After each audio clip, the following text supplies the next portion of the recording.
எபேசியர் 3ஆம் அதிகாரம் 20 வசனம். நாம் வேண்டிக் கொள்கிறதற்கும் நினைக்கிறதற்கும் மிகவும் அதிகமாய் நமக்குள்ளே கிரியை செய்ய வல்லமையின்படியே நமக்கு செய்ய வல்லவராகிய அவருக்கு நாம் வேண்டிக் கொள்கிறதுக்கும் நினைக்கிறதுக்கும் மிகவும் அதிகமாய் நமக்குள்ளே கிரியை செய்கிறார். சர்வவல்லமையும் கிருபையும் இரக்கமுள்ள தகப்பனே, இந்த வசனத்தின் மூலமாக எங்களோடு கூட பேசுங்க. உங்களுடைய வார்த்தை கடந்து வரட்டும். நீர் எவ்வளவு பெரியவர் என்பதை நான் அறிந்து கொள்ள உதவி செய்யுங்க. இயேசு கிறிஸ்து மூலம் ஜெபிக்கிறோம் பிதாவே. எபேசியர் 3:20 கர்த்தர் மகிமைப்படலாம். இந்த செய்தி நான் அடுத்து ஒரு ஆஃப் பேசுவேன். கர்த்தர் எவ்வளவு பெரியவர், அவருடைய மகத்துவம் எவ்வளவு பெரியது என்பதை நீங்கள் அறிந்து கொள்ள வேண்டும். He is generous God. அவர் எவ்வளவு, தமிழ் என்ன சொல்லுவாங்கன்னா, உதாரத்துவமாக கொடுக்கிற கர்த்தர். அப்ப அவர் எவ்வளவு பெரியவர் என்பதை இன்னைக்கு நான் இப்போ ஒரு 10-15 வசனங்களை தியானிக்க போறோம். இதை தியானிக்கும் பொழுது நம்ம வாழ்க்கையிலையும் இப்படிப்பட்ட காரியங்களை செய்ய வல்லவர் நீங்க விசுவாசிக்கணும். சொல்லுங்க, ஹalleluya. இவ்வளவு பெரிய காரியத்தை பைபிள்ல தேவன் செஞ்சிருப்பார்னா என் வாழ்க்கையிலும் இதை செய்ய வல்லவர். ஹalleluya. மரித்தவர்களை எழுப்பி இருப்பார்னா நான் செத்தால என்னை எழுப்ப வல்லவர். விசுவாசிக்கிறீங்களா? அப்ப என்ன செய்யக்கூடாது? மரணத்துக்கு பயப்படக்கூடாது.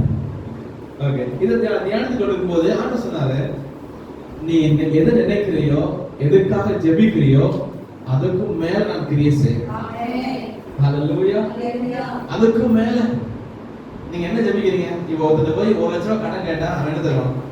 எவ்வளவு தருவான்? 1 லட்சம் தருவானா? தர மாட்டான். 10,000 எடுத்துட்டு 10,000 வட்டியை ஃபர்ஸ்டே எடுத்துட்டு 90 தான் தருவான். ஆனா ஆண்டவர்கிட்ட கேட்டீங்கன்னா அவன் 2 லட்சம் ரூபாய் தருவான். ஹalleluya. ஹalleluya. ஃபர்ஸ்ட் பாயிண்ட் என்ன தெரியுமா? ஆண்டவருடைய படைப்பை பாருங்க. இப்போ பாத்தீங்களா, ஆண்டவருடைய படைப்பு, நம்ம பூமி எவ்வளவு சின்னது. இந்த பூமியில மட்டும்தான் நம்ம வாசமா இருக்கிறோம். மனிதர்கள் வாசமாக இருக்கிறாங்க. மற்ற எந்த கிரகத்திலுமே யாருமே வாசமாக இல்லை, யாருமே வாழல. எந்த மனிதரும் பைபிள்ல சொல்லப்படல. அது ஆண்டவருக்கு ஒருவேளை எங்கே இருந்திருக்கலாம், ஆண்டவருக்கு தான் வெளிச்சம். ஆனா நாம் பார்த்தது போல லட்சக்கணக்கான கிரகங்கள் சும்மா இருக்கு. ஆண்டவர் நான் நினைச்சேன், படைக்கும் பொழுது சூரியனையும் பூமியை மட்டும் படைச்சிருக்கலாம்ல. அது மட்டும் வேண்டாம், பூமியை மட்டும் படைச்சு அங்க தெருவிளக்குகள் போட்டிருக்கிறது போல லைட் போட்டுக்கலாம். தேவைன்னா ஆஃப் பண்ணிக்கலாம் இல்லையா? தேவை கிடையாது. சூரியன் தேவை கிடையாது, சந்திரன் தேவை கிடையாது. ஆனா பாருங்க, ஆண்டவருடைய மகத்துவம் எப்படின்னா, படைச்சா கோடிக்கணக்கான படைப்பான். அதுல சொல்லுங்க, ஹalleluya. ஆதாம் ஏவாளை படைச்சாரு. ஆதாம் ஏவாளை படைச்சிட்டு அவங்களுக்கு என்ன கொடுத்தாரு? ஏதேன் தோட்டத்தை கொடுத்தாரா? ஏதேன் தோட்டம் 2 பேருக்கு மோர் தென் எனஃப். இந்த பூமியை படைச்சிட்டு நீங்க என்ன செய்யுங்க? இந்த பூமியை ஆண்டு கொள்ளுன்னு சொன்னார். பூமியை ஆண்டு கொள்ள சொன்னார். மகா பெரிய, இன்னைக்கு எத்தனை கோடி மக்கள் இருக்காங்க? கிட்டத்தட்ட 900-800 பிளஸ் இருக்காங்க. 800 கோடிக்கும் மேற்பட்ட மக்கள் இருக்காங்க. இந்தியாவில் 140 கோடிக்கும் மேல இருக்கிறாங்க. இவ்வளோ பெரிய ஜனத்தொகை இருக்கும் போதே நீங்க சென்னை டிராவல் பண்ணி பாருங்க, வட இந்தியா போங்க, தரிசு நிலமா தான் இருக்கும், ஆட்களே இருக்க மாட்டாங்க, அந்த சிட்டில தான் இருப்பாங்க.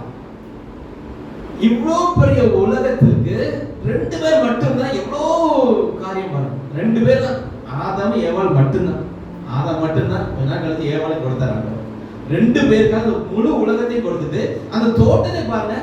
தோட்டத்துல லட்சக்கணக்கான விதவிதமான பழங்கள் உள்ள மரங்கள். அவங்க வேலை என்ன தெரியுமா? என்ன வேலை தெரியுமா? ஒரே ஒரு வேலை, சாப்பிடுற வேலை மட்டும்தான். வேற ஏதாவது சொன்னாரா? பண்படுத்துக சொன்னாரு, அவ்வளவுதான். சாப்பிடுறதே அவங்க வேலையா வச்சிருந்தாங்க. இன்னைக்கு நம்ம ஏன் சாப்பிடுறோம்? வேலை பார்க்கறதுக்காக சாப்பிடுறோம். அவங்க வேலையே சாப்பிடுற வேலை தான். எப்பதான் வயிறு பசிக்கும் ஆப்பிள் போய் சாப்பிட வேண்டியது, தூக்கம் வந்தா தூங்க வேண்டியது. வேற எந்த ஒர்க்குமே கிடையாது. அப்படிதான் கர்த்தர் ஆசீர்வதிக்கிறார். ஹalleluya. அவர் ஆசீர்வாதம் எப்படி இருக்கும்? நம்மளால பேக் பண்ணவே முடியாது, அது தாங்கிக் கொள்ளவே முடியாது. such a huge blessing.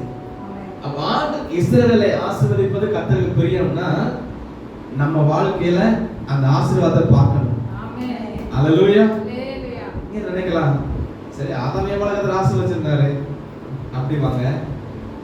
ஆதியாகமம் 13 நான் லீவ் அந்த பாயிண்ட் சொன்னா 13:2 வாசிங்க. ஆபிரகாம் மிருக ஜீவன்களும் வெள்ளியும் பொன்னுமான ஆஸ்திகளை உடைய சீமானாய் இருந்தான். வெள்ளியும் பொன்னுமான ஆஸ்திகளை உடைய சீமானாய் இருந்தார். அப்படி 6ஆம் வசனம் வாசிங்க. அவர்கள் ஒருமித்து குடியிருக்க அந்த பூமி அவர்களை தாங்க கூடாது இருந்தது. அவர்களுடைய ஆஸ்தி மிகுதியாய் இருந்தபடியால் அவர்கள் ஒருமித்து வாசம் பண்ண ஏதுமில்லாமல் போயிற்று. ஒருமித்து வாசம் பண்ண ஏதுமில்லை. அது லோகத்துக்கு சொல்லப்பட்டிருக்கு. அவங்க ஆஸ்தி எப்படி இருந்துச்சு? பூமியை தாங்க முடியாது. ஆண்டவர் ஆசீர்வதித்தார், அப்படிதான் ஆசீர்வதித்தார். ஆமென். இந்த ஆசீர்வாதம் எத்தனை பேருக்கு வேணும்? ஆமென். ஹalleluya சொல்லுங்க. ஹalleluya. இன்னைக்கு நம்ம ஏன் கஷ்டத்துல இருக்கிறோம்? ஒரு 5 லட்சம் ரூபாய்க்கு 10 லட்சம் ரூபாய்க்கு ஒரு 1 கோடி ரூபாய்க்கு மறந்தாயிட்டாங்க. இன்னும் நான் கொடுக்க முடியாம இருக்கிறேன். என்னுடைய ஜிபேல அநேகர் மெசேஜ் வரும். ஜிபேல மெசேஜ் வந்து எடுத்து பார்த்தா, pastor can you give me 500 rupees, ஒரு 500 ரூபாய் எனக்கு அனுப்ப முடியுமா? ஜிபேல மெசேஜ் வந்தா நம்ம என்ன வரும்? காசு வரும் நினைச்சு எடுத்து பார்த்தா அநேகர் வந்து என்ன உதவி கேட்பாங்க. அப்கோர்ஸ் ஒரு சிலர் நான் செய்யறேன், ஆனா அநேகர் செய்ய முடியல. ஒரு சிலர் செய்யறோம், செய்ய முடியல. ஆனா ஆண்டவர் கேட்ட, ஆண்டவரே என்கிட்ட கேட்டா கொடுக்கணும் ஆண்டவரே, அப்படியே ஆசீர்வதிங்க. ஹalleluya. ஒருத்தர் வந்து ஒரு 1 லட்சம் ரூபாய் கேட்டா நீங்க கொடுப்பீங்களா? கொடுக்க மாட்டேன், ஏன்னா நம்மகிட்ட இல்ல. அதே உங்க பேங்க்ல ஒரு 100 லட்சம் ரூபாய் இருக்கு, ஒரு 1 கோடி ரூபாய் இருக்கு. 1 கோடி ரூபாய் உங்க பேங்க்ல இருக்கு. அப்போ ஒருத்தர் வந்து ஒரு 10 ரூபாய் கடை கொடுப்பீங்களா? அசால்ட்டா கொடுப்போம். 1 லட்சம் ரூபாய் கடை கூட சரி வந்தாலும் வருது, வரட்டா போகுது, எடுத்து கொடுப்பீங்களா? ஜெனரஸ். அப்போ நம்மகிட்ட எவ்வளவு இருக்கோ அதை பொறுத்து தான் உங்களுடைய கிவிங் இருக்கு. அதே போலதான் கர்த்தர் எவ்வளவு பெரியவர்னா மகா பெரிய கர்த்தர். அவர்கிட்ட இல்லாத எதுவுமே இல்லை. அவர் ஆபிரகாமை ஆசீர்வதிக்கும் போது இந்த பூமியை தாங்க கூடாத அளவு ஆசீர்வாதத்தை கொடுத்தார். ஹalleluya. அப்படிப்பட்ட ஆசீர்வாதத்தை உங்களுக்கும் எனக்கு தர கர்த்தர் வல்லவர். ஹalleluya. நீயோ அநேக ஜாதிகளுக்கு கடன் கொடுப்பாய். You will be giving. அநேக ஜாதிகளுக்கு கடன் கொடுப்பாய். நீயோ கடன் வாங்காத இருப்பாய். நீங்க எப்படி கொடுக்கணும்? ஒருத்தர் 2 பேர் கடன் கொடுக்கிறது இல்ல, கோடிக்கணக்கான மக்களுக்கு கடன் கொடுக்கணும். அப்படி கர்த்தர் உயர்த்த வல்லவர். பைபிள் சொல்லுது. இதை நீங்க நல்லா படிங்க. இது எல்லாமே நம்முடைய மனதுக்கு அப்பாற்பட்டதா இருக்கலாம். அந்த கர்த்தர் இதை விசுவாசித்தீங்கன்னா உங்க வாழ்க்கையை கர்த்தர் கண்டிப்பா அற்புதம் செய்யும். ஹalleluya. இதை நான் தியானித்துக் கொண்டிருக்கும்போது கர்த்தர் சாலமோனை ஞாபகப்படுத்தினார். 1 ராஜாக்கள் 4:22 23. 1 ராஜாக்கள் 4 அதிகாரம் 22 வசனம். நாள் ஒன்றுக்கு சாலமோனுக்கு செல்லும் சாப்பாட்டு செலவு. ஒரு நாள் சாப்பாட்டு செலவு நீங்க எவ்வளவு செலவு பண்றீங்க? 100 ரூபாய் இருந்தா போதும் பாஸ்டர். ஒரு நாள் எடுத்துடலாம், கொட்டிடலாம். சாலமோனோட சாப்பாடு செலவு பாருங்க. 30 மரக்கால் மெல்லிய மாவும் 60 மரக்கால் மாவும் கலைமான்களையும் வெளிமான்களையும் வரையாடுகளையும் கொடுமையான பறவைகளையும் தவிர கொடுக்கப்பட்ட 10 மாடுகளும் மேய்ச்சலில் இருந்து வந்த 20 மாடுகளும் 100 ஆடுகளுமா கொடுக்க. அந்த மரக்கால் அதெல்லாம் நீங்க வாசி பார்த்துங்க. ஒரு நாள் சாப்பாடு எல்லாம் இருக்கு. மாடு எத்தனை மாடு? 20 மாடு. ஒரு 10 மாடு கொடுமையான மாடு, வீட்டுல வளர்ற மாடு. ஒரு 10 ஒரு இன்னொரு 20 மாடு மேய்ச்சல்ல இருந்து வந்த மாடுகள். 100 மொத்தம் 30. சாரி 100 ஆடு. 100 ஆடை ஒரு குடும்பத்துக்கு எத்தனை நாள் வச்சு சாப்பிடலாம்? கிட்டத்தட்ட 4 வருஷம் சாப்பிடலாம். ஆமா கால்குலேட் பண்ணி பார்த்தா 4.5 வருஷம் டெய்லி சாப்பிட்டாலே 100 ஆடு. ஆனா ஒரு நாளைக்கு 1 கிலோ தான் சாப்பிட முடியும் நம்மளால, இல்லையா? அதே நம்ம வந்து 2-3 நாள் வச்சுக்கிறோம். ஆமா. இப்போ என்ன கவனிங்க, அவருடைய சாப்பாட்டுல ஆடு மட்டும் 100. எத்தனை நாளைக்கு? ஒரு நாள். கர்த்தர் அவனை அப்படி ஆசீர்வதிச்சார். ஆமென். ஹalleluya. such a blessing. அப்ப நம்ம ஆண்டவர் எப்படி ஆசீர்வதிப்பார்னா, நீங்க போதும் போதும் சொல்ற அளவுக்கு ஆசீர்வதிப்பார். ஆமென். ஹalleluya. நம்ம ஒரு கார் வாங்க என்ன பாடுபடுறோம்? இந்த சபை கட்டணும், ஒரு 5 லட்சம் வேணும், எவ்வளவு கஷ்டமா இருக்கு. ஆனா நல்லா கவனிங்க, நாம் ஆசீர்வதிக்கப்பட்டிருப்போம். இந்த வசனத்தின்படி ஆசீர்வதிக்கப்பட்டிருப்போம். விசுவாசிக்கிறீங்களா? ஹalleluya. அந்த கண்டிப்பா ஆசீர்வதிப்பார். எவ்வளவு லட்சக்கணக்கில் இருக்கு, எல்லாவற்றையும் அடைக்க ஆண்டவர் உதவி செய்வார். அவர் தன்னுடைய ஊழியக்காரனாகிய சாலமோன் மிகப்பெரிய செல்வந்தன். ஒரு நாள் சாப்பாடே கோடிக்கணக்கில். இன்னொரு வசனம் வாசிங்க, 1 ராஜாக்கள்ல 10வது அதிகாரத்துல 15 வாசிங்க. 10-15. ஒவ்வொரு வருஷத்திலும் அவனுக்கு வந்த பொன் 666 தாலந்து நிறையாய் இருந்தது. போதும். அவனுக்கு வந்த ஒரு வருஷ இன்கம் 666 தாலந்து நிறைவான பொன். ஒரு வருஷம் இன்கம் எவ்வளவுனா, கிட்டத்தட்ட நான் கால்குலேட் பண்ணி பார்த்தேன், தங்கத்தோட விலை இன்னைக்கு ரேட்டு போட்டு பார்த்தா 12,000 கோடி. 12,000 கோடி ரூபாய் சாலமோனுடைய ஒரு வருட வருமானம். அப்போ 666 கிலோ, 666 தாலந்து பொன், ஒரு தாலந்து 35 கிலோ. தங்கம் மட்டும் 23,000 கிலோ. 23,000 கிலோ. நீங்க எவ்வளவு வச்சிருக்கீங்க? நம்ம வந்து 1 கிலோவை பார்க்கல, 1 கிலோவை பார்க்கல. கிராம் பார்த்துருக்கோம், கழுத்தை போட்டுக்கீங்களா? பொய் சொல்லக்கூடாது. 1 பவுன் 2 பவுன் பார்த்துருக்கோம். கிலோ நான் பார்த்ததில்ல, படத்துல பார்த்துருக்கேன், ஒரு பார் பார்த்துருக்கேன், கையில வாங்கி பார்த்ததில்ல. இவன் வருமானம் எவ்வளவு? 23,000 கிலோ. 666 தாலந்து. சாலமோனை கர்த்தர் அப்படியே ஆசீர்வதிச்சிருக்கார். நான் ஆசீர்வதிப்பேன்னா இதான் ஆசீர்வாதம். ஹalleluya. பொருளாதார ஆசீர்வாதம். அதுக்கடுத்து பாருங்க, இன்னொரு சம்பவம் செய்யலாம். அப்படியே நம்ம தாலந்து சம்பவம் மத்தேயு 25வது அதிகாரம்.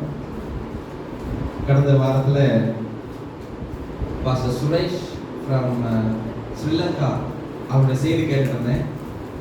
அப்போ இந்த பாயிண்ட் ரொம்ப பிடிச்சிருந்துச்சு. 25-15 வாசிங்க. அவனவனுடைய திறமைக்கு தக்கதாக ஒருவனிடத்தில் 5 தாலந்தும் ஒருவனிடத்தில் 2 தாலந்தும் ஒருவனிடத்தில் 1 தாலந்துமாக கொடுத்து உடனே பிரயாணப்பட்டு போனான். ஓகே, இங்க ஒரு நபர் என்ன செய்யறாருன்னா, ஒருத்தருக்கு 1 தாலந்து கொடுக்குறாரு, ஒருத்தருக்கு 2 தாலந்து கொடுக்குறாரு, ஒருத்தருக்கு 5 தாலந்து கொடுக்குறாரு. கொடுத்துட்டு அவர் என்ன பண்ணாரு, வச்சுக்கப்பான்னு கையில கொடுத்துட்டு போயிட்டார். நீ போய் பிசினஸ் பண்ணுன்னு சொல்லல, ஒண்ணுல கையில கொடுத்து போயிட்டார். 1 தாளத்தை வச்சு என்ன பண்ண முடியும்? தாளத்துங்கிறது கீபோர்டு வாசிக்கிற டேலண்ட் கிடையாது, பணம். 1 தாளத்தை வச்சு என்ன பண்ண முடியும்? 1 தாளத்துனா நம்ம நினைக்கிற மாதிரி 1 ரூபா கிடையாது. 1 தாளத்துனா 35 கிலோ வெள்ளி. 1 தாளத்து எவ்வளவு? 1 டேலண்ட் அப்படின்னா 35 கிலோ வெள்ளி. இன்னைக்கு 1 கிலோ வெள்ளி 77,000 ரூபாய், 80,000 வச்சுக்கோங்களேன். 80,000 நீங்க வச்சாலுமே கிட்டத்தட்ட ஒரு 30 லட்சம் ரூபாய். அவன் கையில கொடுக்கப்பட்ட 1 தாளத்துடைய மதிப்பு எவ்வளவு? 30 லட்சம் ரூபாய். அந்த நாட்கள்ல வந்து இதான் நீங்க நல்லா கவனிங்க. நான் என்னோட டாபிக்கா தான், அவர் God is generous God. நம்முடைய தேவன் உதாரத்துவமாக கொடுக்கிறவர். அப்போ நம்ம இன்னும் வறுமையில இருக்க கூடாது. ஹalleluya. எல்லாரும் பிசினஸ் பண்ணுவாங்க, லாஸ் ஆவாங்க. நீங்க லாஸ் ஆகவே மாட்டீங்க. விசுவாசிக்கு நல்ல சொல்லுங்க. ஹalleluya. சத்தமா ஹalleluya. ஹalleluya. எல்லாம் சொல்ல பார்க்கலாம். என்னுடைய கையின் பிரயாசத்தை அவர் ஆசீர்வதிப்பார். நான் செய்கிற பிசினஸ் லாஸே ஆகாது. நான் செய்கிற பிசினஸ் செழிப்பா இருக்கும். எல்லாரும் லாஸ் ஆனாலும் நான் லாஸ் ஆக மாட்டேன். ஏன்னா ஏசப்பா என் கூட இருக்கிறார். ஹalleluya. ஹalleluya. தாலந்து, 1 தாலந்து என்பது கிட்டத்தட்ட 35 கிலோ வெள்ளின்னு சொன்னா 30 லட்சம் ரூபாய் ஈக்குவலா உள்ளது. இந்த தாளந்தை வந்து இயேசு கிறிஸ்து வந்து டாக்ஸ் கட்டணும் அப்படின்னு சொல்லுவாங்க. பட் அந்த டாக்ஸ் கட்டங்க இயேசு அப்படியே நீங்க டாக்ஸ் கட்ட மாட்டீங்களா? இயேசு சொல்லுவாரு, பேதுரு சொல்லுவாரு, நீ போய் தூண்டில போடு, மழை போடாத, தூண்டில் போடு. அப்போ ஒரு மீன் மாட்டோம். அந்த மீன் வாயை திறந்து பார்த்தா அதுல என்ன இருக்கும்? ஒரு வெள்ளி பணம் இருக்கும். அந்த ஒரு வெள்ளி பணத்தை எடுத்து எனக்கு உனக்கு என்ன பண்ணிடு? டாக்ஸ் கட்டிடு. அப்போ அந்த நாட்கள் வந்து 30 வயசுக்கு மேல வந்துட்டா டாக்ஸ் கண்டிப்பா கட்டணும். அப்ப 30 வயசுக்கு மேல உள்ளது யாரு? இயேசு கிறிஸ்துவும் பேதுரு மட்டும். கீழே உள்ளவங்க பூரா சொல்லாங்க தான். 11 பேரும் சொல்லலாம், சின்ன பசங்க தான். சென்னையில் சொல்லாங்க சின்ன பசங்க தான். இப்போ நீங்க இயேசு கிறிஸ்து மூவி பார்த்துருப்பீங்க. அதுல வயசான மாதிரி தாடி வச்சுலாம் காட்டும். அது கிடையாது, எல்லாம் சின்ன அபிஷேக் மாதிரி சின்ன பசங்க தான். இயேசுவோட கூட இருந்த 11 சீஷர்களும். ஒருத்தர் மட்டும் தான் யாரு? 30 தாண்டவன். இவன் கல்யாணம் முடிச்சிருக்கு. ஆமா, பேதுரு மட்டும் தான். அதான் அவன் சொன்னாரு 30 வயசு டாக்ஸ் கட்டணும். டாக்ஸ் எப்படி தெரியுமா? ஒரு வருடத்துல ஒரு நாள் சம்பளம் டாக்ஸ் கட்டணும். இன்னைக்கு கொஞ்சம் மேத்தமேட்டிக்ஸ் வந்து நினைக்கிறேன். நீங்க கண்டிப்பா அதை தெரிஞ்சுக்கணும். கரெக்டா சொல்லி பேசி இருக்கிறார். ஒரு நாள் டாக்ஸ் கட்டணும். ஒரு வருஷத்துல சம்பாதிக்கிறீங்களா, அதுல ஒரு நாள் சம்பளத்தை ஹையஸ்ட் சேலரி டாக்ஸ் கட்டணும். அது வந்து ஒரு வெள்ளி பணம் எத்தனை பேர் டாக்ஸ் கட்டுறாங்க? இயேசுக்கு கட்டுறாரு, பேதுரு கட்டுறாரு. அப்போ ஒரு வெள்ளி பணம் என்பது 2 நாள் சம்பளம். புரியுதா? அப்போ ஒரு தாளந்து என்பது 6000 வெள்ளி பணம். 6000 வெள்ளி பணம்னா 12000 நாட்களுக்குரிய சம்பளம். 12000 நாட்கள்னா நமக்கு 33 வருடம், கிட்டத்தட்ட more or less 33 வருட சம்பளம். இப்போ அபிஷேக் சம்பளம் எவ்வளவு? சரி, ஒரு சிம்பிளா ஹையஸ்ட் சேலரி சொல்ல, நம்ம 5000 மட்டும் சொல்லக்கூடாது. ஹையஸ்ட் சேலரி ஒரு கவர்மெண்ட் டீச்சர் 1 லட்சம் வாங்குறாங்க. 1 லட்சம் வாங்குறாங்கன்னா அவங்களுடைய 33 வருட சம்பளம் 4 கோடி ரூபாய் வரும். எத்தனை கோடி வரும்? 4 கோடி ரூபாய். அப்ப இன்றைக்கு உங்க கையில 4 கோடியை கொடுத்தா நீங்க என்ன செய்வீங்க? எனக்கு ஹார்ட் அட்டாக்கே வந்துடும் இல்ல, டக்குன்னு தூக்கி கையில் கொடுத்துருவாங்க, ஷாக் ஆயிரும். ஆண்டர் வந்து அப்படிதான் ஒரு தாளந்து இருக்குல்ல, அவனுக்கு கொடுத்தார் 6000 வெள்ளி பணம். ஒரு தாளந்து நிறைவான வெள்ளி. அது as equal as to 4 crores. கிட்டத்தட்ட 1 லட்சம் சம்பளம் வச்சு, மாசம் 1 லட்சம் சம்பளம் வச்சா நீங்க 4 கோடி ரூபாய் வரும். ஓகே, அது வச்சு ஒரு பக்கம். இப்போ 2 தாளந்து கொடுத்தவனுக்கு அப்ராக்சிமேட்டா 8 கோடி ரூபாய். 5 தாளந்து கொடுத்தவனுக்கு 20 கோடி ரூபாய், 20 crores.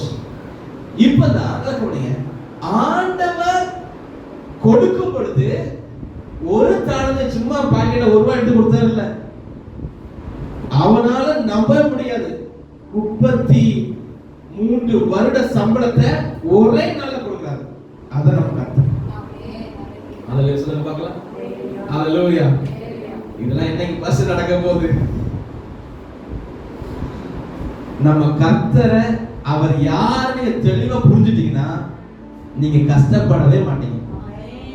இதுக்கு மேல சொல்றது ஒண்ணுமே இல்ல. ஹalleluya. கர்த்தர் யாருன்னு தெளிவா தெரிஞ்சிட்டுனா, அவர் எவ்வளவு அதிகமாக கொடுக்கிறவர் உங்களுக்கு புரிஞ்சிட்டா நீங்க கஷ்டப்படவே மாட்டீங்க. உங்க வாழ்க்கையில வறுமை இருக்காது. ஏன் வறுமை இருக்குன்னா, நமக்கு இன்னும் தெரியல நம்ம ஆண்டவர் எவ்வளவு பெரியவர். கேலக்சியை படைக்கும் போதே, பூமியை படைக்கும் போதே, பூமி மட்டும் படைக்கல, கோடிக்கணக்கான, நம்ம வீடியோ பார்த்தோம், கோடிக்கணக்கான நட்சத்திரங்களை படைச்சார், ஸ்டார்ஸ் படைச்சார், கேலக்சிஸ் படைச்சார். கேலக்சிஸே கோடிக்கணக்கில் இருக்குன்னு சொல்றாங்க. ஆபிரகாம் பார்த்தாங்க சொன்னாங்க இல்லையா, ஆபிரகாம் வெளியில வாடா, அண்ணவரே குழந்தை இல்லையே, குழந்தை இல்லையா, வெளியில வா, அண்ணாந்து பாரு, அதான் சொல்லப்படுங்க. வெளியில வர சொல்லி வர வசனம் வாசிக்கலாமா?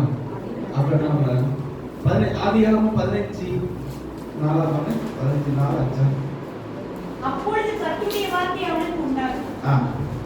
அவர் அவனை வெளியே அழைத்து, அவர் ஆபிரகாமை வெளியே வீட்டை விட்டு வெளியே அழைத்து, வானத்தை அண்ணாந்து பார், வானத்தை அண்ணாந்து பார், நட்சத்திரங்களை எண்ண உன்னாலே கூடுமானால் அவைகளை எண்ண என்று சொல்லி, பின்பு அவனை நோக்கி, உன் சந்ததி இவ்வளமாய் இருக்கும் என்றார். உன் சந்ததி இவ்வளமாய் இருக்கும் என்றார். அவன் அவன் கர்த்தரை விசுவாசித்தான். அவர் அவனுக்கு நீதியாக எண்ணினார். போதும், நீதியாக எண்ணினார். ஹalleluya. அத கீழ வாசி பாருங்க. கடற்கரை மணலை போல அவன் சந்ததி இருக்குன்னாரு. எப்போ சொன்னாரு? குழந்தை இல்ல. when he was nothing. மனசுல போராடுது, அந்த குழந்தை பாக்கி இல்லையேன்னு சொல்லும்போது அவன் வெளில வந்து பாருடா, நட்சத்திரத்தை பாரு. இப்போ வந்து நட்சத்திரங்களை பார்க்கும்போது நமக்கு கண்ணுக்கு தெரியல. ஒன்று ரெண்டு தெரியுது பாத்தீங்களா? என்ன காரணம்னா நம்மளுடைய அந்த லைட் வெளிச்சம் பொல்யூஷன் ஆனதுனால அதிகமாக பார்க்க முடியல. உண்மையான நல்ல இருட்டான பகுதியில் போய் பார்த்தீங்கன்னா நம்ம கேலக்ஸி காட்ட இல்லையா, அந்த கேலக்ஸி நீங்க நம்மளுடைய கண்களாலே பார்க்கலாம். இப்போ நம்ம கண்கள் பார்க்க முடியாத சூழ்நிலை ஆயிடுச்சு. அப்போ கண்டிப்பா அதிகமான நான் சொல்றேன், என்ன முடியுமா உன்னால கேட்காது. Is it possible? முடியாது. ஆனா முடியாது சொல்றவனே அவன் சொல்றாரு, உன் சந்ததி இப்படி இருக்குன்றாரு. குழந்தை இல்லையே அப்படின்னா அவன் சொல்றாரு, இல்ல குழந்தை நான் தருவேன், அந்த குழந்தை உங்க சந்ததி திறனை பாருங்க எத்தனை கோடி பேர் இருக்கிறாங்க. அவன் சந்ததியில எத்தனை கோடி வந்திருக்கும் இல்லையா? அப்ப அவ்வளோ மேசிவா அதிகமாக ஆஸ்வதிக்கிற கர்த்தர். ஆனா சொன்ன கடற்கரை மணலை எண்ணி பாருங்க. கடற்கரைக்கு போயிருக்கீங்களா? ஒரு கைப்பிடி மண்ணை எடுத்து அதை என்ன முடியுமா? ஒரு சிட்டியை எடுத்து அதை என்ன முடியுமா? முடியாது. அத மாதிரி இருக்குன்றாரு உங்க வாழ்க்கை, உங்க ஆசீர்வாதம். அதான் கர்த்தருடைய ஆசீர்வாதம் என்பது கர்த்தர் உங்களை ஆசீர்வதிப்பார், உங்களை காப்பார் அப்படின்னு சும்மா வாய்க்கிட்ட சொல்லிட்டு போறதில்ல. இவ்வளவு டீப்பா காரியம் இருக்கு. ஒரு தாளந்துனா பல கோடிக்கு ஈக்குவல். அப்போ ஆபிரகாம் ஆசீர்வதித்த கடற்கரை மணலை போலதான் நல்லான செல்வம்.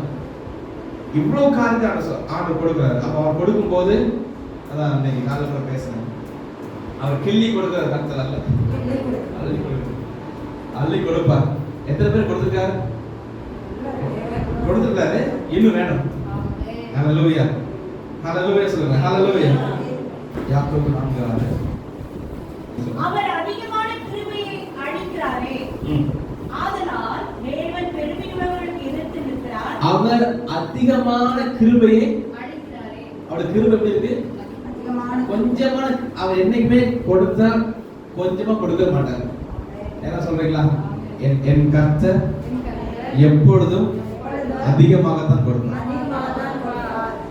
அவருடைய இரக்கம் ஒரு வருஷம் சொல்லப்படுற யாத்திரா 34 1000 தலைமுறைக்கும் யாத்திராகம 34:6. அவருடைய இரக்கம் எத்தனை வருஷம்? 1000 வருஷமா தலைமுறையா? தலைமுறை. அவருடைய கோபம் எத்தனை வருஷம்? 3ஆம் 4ஆம் தலைமுறை. அவருடைய இரக்கம் வந்து 1000 தலைமுறை. ஒரு தலைமுறை என்பது 30 வருஷம். ஏன்னா எனக்கு 30 வயசுல டெஃபினட்டா அடுத்த ஒரு குழந்தை நம்ம பார்த்துறோம் 90% ஒரு சிலர் தவிர. 30 வருஷம் தான் ஒரு தலைமுறை. 1000 தலைமுறை என்பது 30,000 வருஷம். நம்ம எத்தனை வருஷம் வாழ போறோம்? 120 வருஷம். 70 80 சொல்லக்கூடாது, 120. அதான் that's what God said. கர்த்தர் சொன்ன வருஷம் 120. மோசே சொன்னதான் 70 80. 70 80 மோசே சொன்ன அவனே 120 வருஷம் வாழ்ந்துட்டான். என்ன சொல்லிருக்கேன்? அப்போ 120 இயர்ஸ் வாழ போறோம். அவர் இரக்கம் எத்தனை வருஷம்? 30,000 வருஷம். More or less. ஒரு தலைமுறை 30 வருஷம் வச்சா, ஒரு தலைமுறை 100 வச்சா 1 லட்சம் வருஷம். ஆனா அவர் கோபம் எத்தனை வருஷம்னா 4 தலைமுறை வச்சாலே நாம 12 120 வருஷம் தான். அவர் கோபப்பட்டா 120 வருஷத்துல கோபப்பட்டாரு. இறக்க வச்சா 30,000 வருஷம் இறக்க வைக்கிறார். அதான் கர்த்தர். ஆசீர்வதிச்சா திரளான ஆசீர்வாதம். ஒரு நாள் சாப்பாடே பல கோடிக்கு சாலமோனை போல சாப்பிட்டுருக்கேன். கர்த்தருடைய ஆசீர்வாதம் தான். ஆமென். பொன் வெள்ளி சொல்றோம், வெள்ளிக்கு விலை மதிப்பே இல்லையா, அதனால வீட்டுல பொருள் எல்லாத்தையும் செஞ்சிருந்தாங்க, தங்கத்தை செஞ்சிருந்தாங்க சாலமோன். அவ்வளோ பிரில்லியன்ட், அவ்வளோ பெரிய ஆசீர்வாதம் கதை கொடுத்திருந்தார். என்ன சம்பவாசிங்களா? அவர் சம்பவம் யாக்கோபு 1:5 மனப்படமா சொல்ல போகலாம். ஒருவன் ஞானத்தில் குறைவாக இருந்தால் யாவருக்கும் குறைவா கொடுக்கிறவரா சம்பூர்ணமா கொடுக்கிறவரா? யாவருக்கும் சம்பூர்ணமாய் கொடுக்கிறவரும் ஒருவரும் கடிந்து கொள்ளாதவர் அவரிடத்தில் இது given. யாவருக்கும் கேட்டாலே போதும். நீங்க அநேக வறுமையில இருக்க காரணம் என்னன்னா அவர்கிட்ட கேட்கவே இல்லை. அல்லேலூயா. கேளுங்க, அவருடைய நேரத்துல செய்வார். யோவான் 3:16 மனப்பாடமா சொல்லுங்க பார்க்கலாம். தேவன் தம்முடைய ஒரே பேரான குமாரனை விசுவாசிக்கிறவன் எவனோ அவன் கேட்காமல் நித்திய ஜீவனை அடையும்படிக்கு அவரை தன்னுடைய தீவிரமாய் உலகத்தில் அன்பு கூர்ந்தார். கடைசியில அவர் கொடுத்தது தன்னுடைய குமாரனையே கொடுத்தார். உங்க பிள்ளை யாரா கேட்டா கொடுப்பீங்களா? உங்க பிள்ளைகளை யாரா கேட்டா கொடுக்க மாட்டோம். ஆனா இயேசு என்ன பண்ணாரு? சொந்த குமாரனை கொடுத்தார். அதுல தியானிக்கும் போது அவர் சொன்னாரு, I have given myself. நான் என்னையே கொடுத்திருக்கிறேன் சொன்னார். இந்த உலகத்தின் ரட்சிப்புக்காக, உங்களுக்காக, especially for you, உங்களுக்காக நீங்க ரட்சிக்கப்படணும், நீங்க சமாதானமா இருக்கணும், நீங்க சுகமா இருக்கணும், நீங்க செழிப்பா இருக்கணும், நீங்க ஆசீர்வாதமா இருக்கணும் என்பதற்காக ஒரே ஒரு வழிதான், ஒரு பலி ஆகணும். கடவுளே பலியானார். இதை விட மிகப்பெரிய பரிசு உலகத்துல எதுவுமே கிடையாது. அவர் தன்னையே கொடுத்து கல்வாரி சிலுவையில அவர் பலியானார், மரித்தார். உங்களுக்கா, எனக்கா, நமக்கா அவர் மரித்ததுனால அவர் கொடுத்த மிகப்பெரிய பரிசு அதுதான். இஸ்ரவேல் கர்த்தரை நம்பி இருப்பதாக அவரிடத்தில் திரளான மீட்பு உண்டு. எப்படின்னா தன்னுடைய மகனை கொடுத்ததுனால திரளான மீட்பு அவருக்குள்ள. அதுல நம்ம ரட்சிக்கப்பட்டு உள்ள வந்திருக்கோம். இன்னும் எத்தனை கோடி பேர் வந்தாலும் அவரிடத்தில் திரளான மீட்பு உண்டு. அல்லேலூயா. அன்லிமிட்டட். செய்து விட்டுருங்க. பரலோக ராஜ்யம் போறீங்க. பரலோக ராஜ்யம் போகும்போது எத்தனை வருஷம் வாழ போறோம்? எண்ட்லெஸ். அதான் கர்த்தர். அல்லேலூயா. அவர் படைச்சாலும் கிராண்டா படைக்கிறாரு. ஆபிரகாம் ஆசீர்வதிச்சாலும் பூமி தாங்காதவங்க ஆசீர்வதிக்காரு. ஆதாம் ஏவாளை படைச்சாலும் பூமியே அவருக்காக படைச்சிட்டு தான் ஆதாம் ஏவாளை படைக்கிறாரு. தேவை கிடையாது, இவ்வளவு பெரிய பூமி தேவை கிடையாது. ஒரு சின்ன வீட்டை கட்டி வெளில கொடுத்துக்கலாம், அப்படியே வானத்துல பறக்கிற மாதிரி ஒரு வீட்டை கட்டி கொடுத்துக்கலாம். செய்யவே இல்லை. சாலமோனுக்கு ஒரு நாள் சாப்பாடு பல கோடி. அதுக்கு அடுத்ததாக அவர் தன்னுடைய சொந்த குமாரனையே கொடுத்து, அதை கட்டின முடிச்சிட்டேன், தன்னுடைய சொந்த குமாரனையே அவர் கொடுக்கிறார். ஒரு தாளந்து பல கோடி, 1000 தலைமுறைகளுக்கும் இரக்கம். இவ்வளவு பெரிய கர்த்தர் கடைசியில நித்தியமாக அவரோடு கூட வாழக்கூடிய ஸ்லாக்கியம் இது நமக்கு மட்டும்தான் கற்றுக் கொடுத்திருக்காரு. அவ்வளவு generous God is our God. கண்ணை கொடுத்துக்கலாம். நம்ம அநேக வசனங்கள் சொல்லிட்டே போகலாம். லூக்கால சொல்லப்பட்டிருக்கோம். லூக்கா 6 எல்லாம் கண்ணில் மூடும், கண்ணத்தை பார்க்க வேண்டாம். லூக்கா 6:38 டிஸ்பிளே பண்ணுங்க. லூக்கா 6:38 எல்லா கண்ணிலும் மூடும். Thank you lord. ஹalleluya. நீங்க காணிக்கை கொடுக்கும் பொழுது, காணிக்கை எவ்வளவு கொடுத்தாலும், நீங்க குறைவா கொடுத்தாலும் நிறைவா கொடுத்தாலும் கொடுங்கள், அப்பொழுது உங்களுக்கு கொடுக்கப்படும். அமுக்கி குலுக்கி சரிந்து விடும்படி நன்றாய் அளந்து உங்கள் மடியிலே போடுவார்கள். எவ்வளவு 5 ரூபா கொடுத்தாலும் அமுக்கி குலுக்கி சரிந்து விடத்தக்க ஆசீர்வாதம். 5 கோடி ரூபாய் கொடுத்தாலும் அமுக்கி குலுக்கி சரிந்து விடத்தக்க ஆசீர்வாதம். அவர்கிட்ட பட்சபாதமே கிடையாது. அவர் மகா இரக்கமுள்ள கர்த்தர். அவர் அற்புதங்களை செய்கிறவர், நம்மை ஆசீர்வதிக்கிறவர், உங்கள் சூழ்நிலையை மாற்றுகிறவர். அவர் திரளான மீட்பு அவருக்குள் இருக்கிறது, திரளான சமாதானம் அவருக்குள் இருக்கிறது. நம்ம சமாதானம் இல்ல பசங்க நினைக்கிறீங்களா? திரளான சமாதானத்தை அவர் தருகிறவர், திரளான சமாதானத்தை தருகிறவர், திரளான சுகத்தை தருகிறவர், திரளான சுகம். Thank you Lord. நம்ம ஒவ்வொருடைய வாழ்க்கையிலும் என்னென்ன காரியங்கள் உங்களுக்கு வேணுமோ அந்த திரளான ஆசீர்வாதத்தை உங்கள் வாழ்க்கையில கொடுத்து ஆசீர்வதிக்க வல்லவர். அது இந்த உலகமே தாங்கக்கூடிய அளவு இருக்கும். ஊழியமா இருக்கலாம், ஜாபா இருக்கலாம், பிசினஸா இருக்கலாம். நான் ப்ராஃபஸியா நான் சொல்றேன், தீர்க்கதரிசனமா சொல்றேன், உங்களுடைய கரங்கள் கொடுக்கிற கரங்களாக மாறும். நீங்க அநேக ஜனங்களுக்கு கொடுப்பீர்கள், அநேக ஜனங்களை வாழ வைக்கக்கூடிய கரங்களாக கர்த்தர் மாற்றுவார். இனிமேல் உங்கள் கரங்கள் வாங்குகிற கரங்களாக, ஏந்தி நிற்கிற கரங்களாக இருக்கவே இருக்காது. அவர் தன்னுடைய ஐஸ்வர்ய சம்பளமாக இருக்கிற கர்த்தர் திரளான ஐஸ்வரியத்தை சாலமோனுக்கு கொடுத்த கர்த்தர் ஆபிரகாமை ஆசீர்வதித்தவர். இங்க வந்திருக்கிற உங்கள் ஒவ்வொருவரையும் அதே திரளான ஐஸ்வரியத்தால் நிரப்ப வல்லவராக இருக்கிறார். ஹalleluya. அவர் நம்மை ஆசீர்வதிக்கிறவர். திரளான ஆசீர்வாதங்களால் ஆசீர்வதிக்கிற கர்த்தர்.